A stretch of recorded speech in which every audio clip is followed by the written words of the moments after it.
Hello, on the screen is a summary of what I will go over in this video. Make sure to watch to the end so you don't miss anything.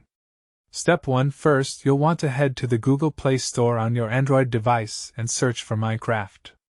Make sure you're looking for the official version published by Microsoft, not knockoffs. Step 2. Look for the free trial option which Microsoft offers. This gives you about an hour of gameplay so you can test it out before committing to anything. Step 3. Download the trial version and install it on your device. The file size is around 500 megabytes, so make sure you have enough storage space available. Step 4. Once installed, open the app and create or sign in with your Microsoft account. You'll need a valid account to access any of the free content and features.